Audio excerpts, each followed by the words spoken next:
Welcome to the Lifestyles with Tais show. I'm Tais Froggatt and I'm your host. This interview is as much for me as it is for you. We bring with it a hit of positivity, gratitude, and community, simply taking it all in. I'm chatting to interesting people. Their stories are significant, and with positive human encounters, we can all have a snowball effect on the world. Lifestyles is an antidote to new information and knowledge. Join me as we speak to our guest, who is a principal consultant from FreshLeaf Analytics. Rhys has a background in political science. Rhys is a key opinion leader in the medicinal cannabis industry. Welcome, Rhys Cohen. Our final speaker tonight, I've got the pleasure of introducing Rhys Cohen. I've worked with Rhys on a number of non-commercial education projects. He is a cannabis economist. I'm not sure if you still like to call yourself that. He'll correct me if he doesn't. Rhys is from FreshLeaf Analytics and is going to be presenting to you shortly when it comes online. Yeah, hi everybody. So my name's Rhys Cohen. I'm the principal consultant at FreshLeaf Analytics, and I am a commercial consultant and policy and politics nerd, basically. So now the advisory committee on medicines scheduling, that is the body that makes these decisions, is considering what should be done, essentially. So they were inviting the public and the general public to make submissions to them. Now, that doesn't mean that on February 1st, 2021, you will be able to go to your pharmacist and buy CBD. For example, medical cannabis was legalized in 2016 in Australia, and that meant that cannabis moved from Schedule 9 to Schedule 8. So cannabis including THC and everything except pure CBD, right? The only way in which Australians have been able to access most cannabis medicines is through these special access schemes and authorized prescriber schemes. Welcome, Rhys. Hello. Thank you for having me. Hi. Hello. Hi. So, Hi. I understand the medicinal marijuana is about to be available, as you were saying there in that spill, across the country of Australia in pharmacies. Can you kindly tell us some more on that? Absolutely. So, medical cannabis has actually been legal in Australia in one form or another since at least 2016. That was when we passed some legislation that allowed for the cultivation and manufacture of cannabis medicines within Australia. And it was also the year in which we made medical cannabis products more accessible for doctors to prescribe. Now, it's been quite a long journey. It hasn't been easy. And especially in the early days, 2016, 2017, even 2018, the number of patients who were managing to get access to these products was really limited. So we're now at the point where we estimate that about 15,000 Australians are taking a prescribed cannabis medicine. But it's not as easy for doctors to write a prescription for a medical cannabis product as it is to write a prescription for a different kind of mainstream sort of medicine. So that's what's been going on for the last few years. And the new news that came out at the start of this year was that the government is looking to make some additional changes to how cannabis products are regulated in Australia. And the intention is to allow certain cannabis products that don't contain THC. So for those who don't know, within the cannabis plant, there are a bunch of different ingredients, these chemicals that have medical and other properties. The two most common ones are THC, which causes intoxication, and the other one is CBD, which doesn't cause intoxication. They both have medical benefits in their own right. But the news, the proposed change that the government is working on at the moment is to make low-dose CBD products available for people to access behind the counter at pharmacies. So it's a little bit nuanced, but that's where we're at the moment. Wow, it certainly is. FreshLeaf seems to be quite unique, and it doesn't seem to be anywhere else is anywhere else doing this in Australia? Well, FreshLeaf Analytics is a commercial consulting company, so we help mostly cannabis product companies, but also investors, regulators, and other people figure out what's going on with medical cannabis in Australia and around the world, and what are the best ways to get products in the hands of people who want to access them. So we're one of, probably, I mean, it's a very small market. So we are one of the very few dedicated medical cannabis consulting groups within Australia. And we are the only one that I'm aware of, which is also affiliated with a medical cannabis clinic. So this is a specialist medical clinic that is set up to facilitate easier access to these products under appropriate clinical situations, overseen by doctors.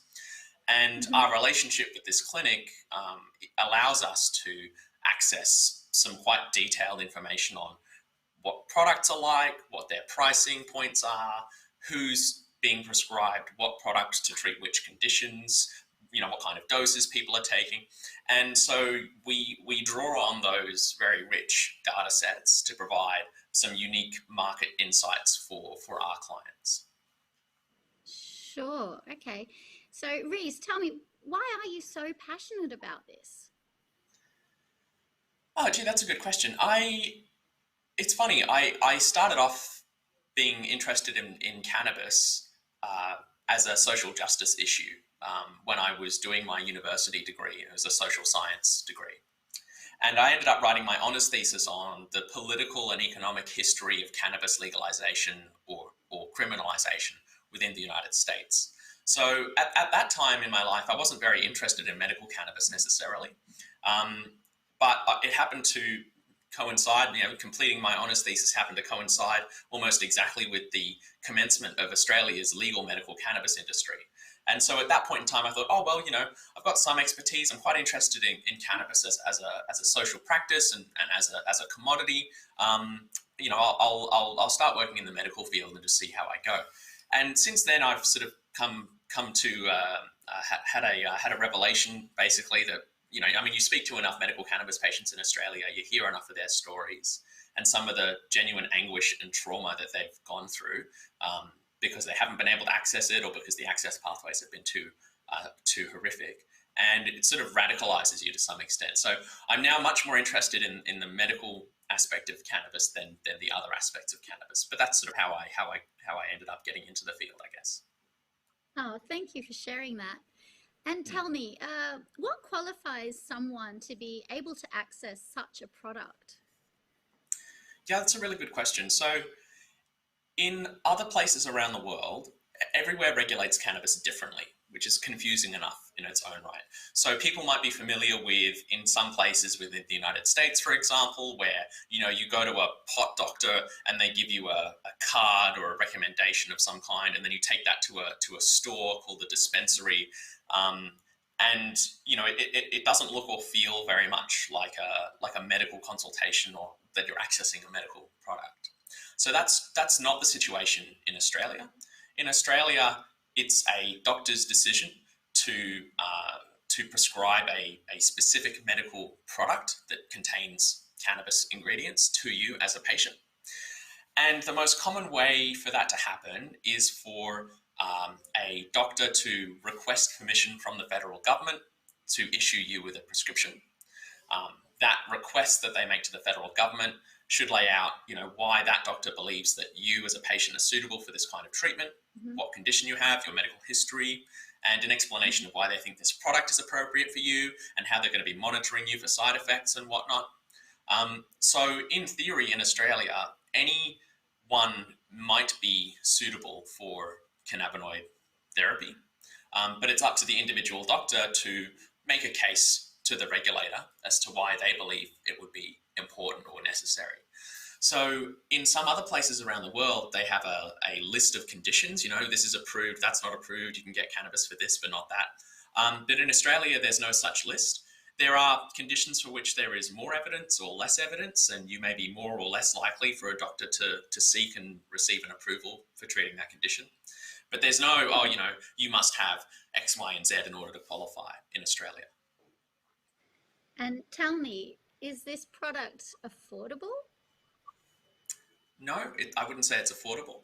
Um, these products are quite expensive, and the cost will be determined by how much of your medication you're required to take, because everybody is different, and the dose that you'll take will be dependent on your personal physiology as well as your condition. So the other thing to keep in mind is that these cannabis products in Australia, they are essentially experimental products as far as the regulator is concerned. They have not gone through the normal, mostly they haven't gone through the normal clinical research pathways that other medicines have gone through. And because of that, they are not eligible for any government subsidies. So none of these products are currently on the pharmaceutical benefits scheme, and few of them are subsidised by insurance companies. So it's an out-of-pocket cost. On average, at the moment, Australians are paying about $400 a month for their prescription cannabis medicines, which is quite a lot of money. But once again, that'll depend on your condition. So a lot of one of the things that medical cannabis has been very promising in treating are some of these very severe pediatric epilepsy cases. So children with drug-resistant seizures, really horrific conditions. And those patients in particular require extremely high doses of CBD in order to help manage their symptoms. So some of those patients would be paying $30,000 to $50,000 a year for their medication, which is, an order of magnitude greater than the $400 a month that your average medical cannabis patient might be taking. What's interesting, though, is that there was quite a large survey that only got published last week, and it was a survey of Australians who report that they use cannabis for medical purposes, and 95% of the people who responded to the survey were using illicit or non-prescribed cannabis medicines. And on average, that group of people was paying about $350 a month, if I remember my maths correctly, for the unregulated and illicit products. So it seems that prices for prescribed products are still too high, but they are coming down, while prices for illicit products are staying relatively stable, and hopefully in the next few months we'll see them intersect and legal products will become just as affordable as illegal products. Oh, fantastic. So who engages with your company? What is the primary market for FreshLeaf Analytics? Well, we do a lot of work, but most of the work that we do is custom research and analysis for medical cannabis product companies. So, for example, we might have a company who comes to us and they're a Canadian or an Israeli company who wants to export products to Australia, but they don't know what they should be sending or to whom or what they should be pricing it at or how competitive their products might be or how attractive their products might be. So we provide them some advice and insight on that. We also do other more sort of in-depth research on Australian patients. So just a few months ago, we concluded a project where we were looking at when and how frequently patients who start medical cannabis therapy will cease medical cannabis therapy, the sort of attrition rate. And that's part of our work to try and quantify how many patients are accessing medical cannabis and therefore, what level of commercial activity is going on in the market at the moment. So those are the sorts of more detailed projects that we get to work on. Excellent. So it's certainly taken a long time for it to get to be accepted into society.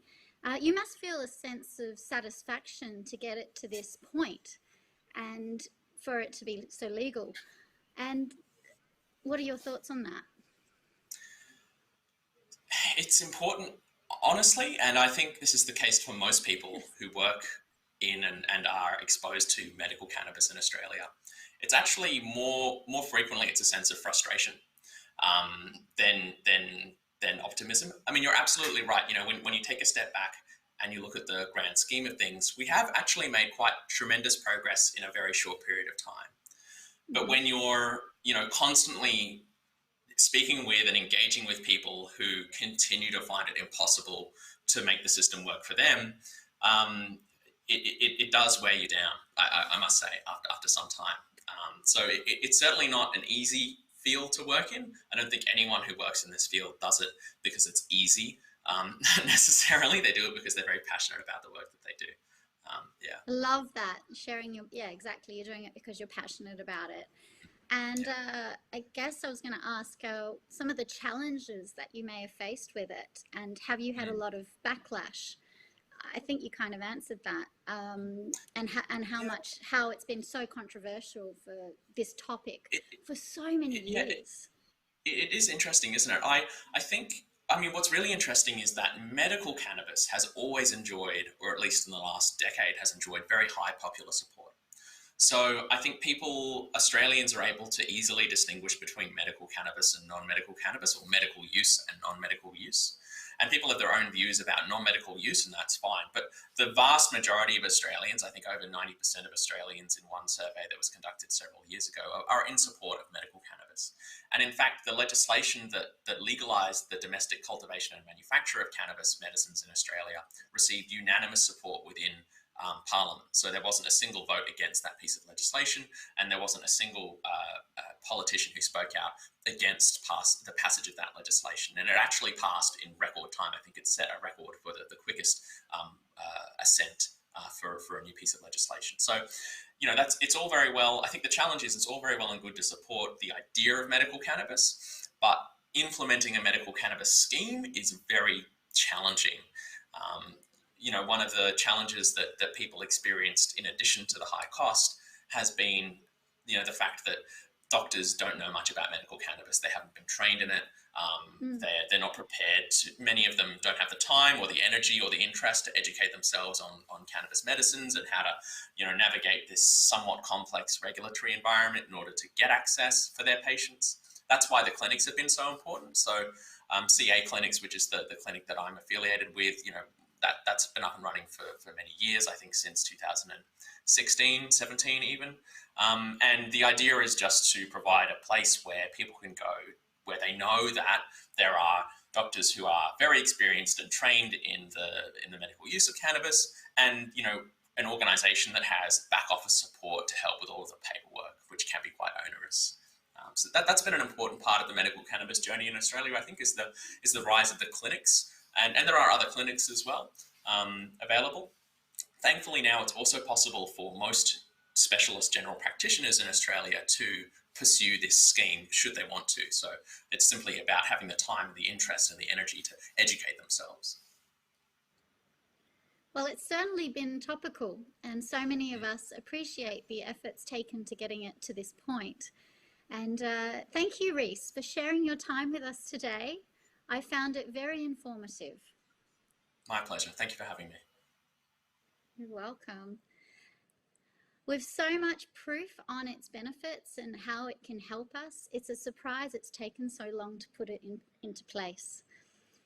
And so thank you so much to our guest, Rhys, and to InView TV and Bruce Mott for producing today's episode. My name is Tais Froggatt, and we'll see you next time on Lifestyles with Tais. It's all about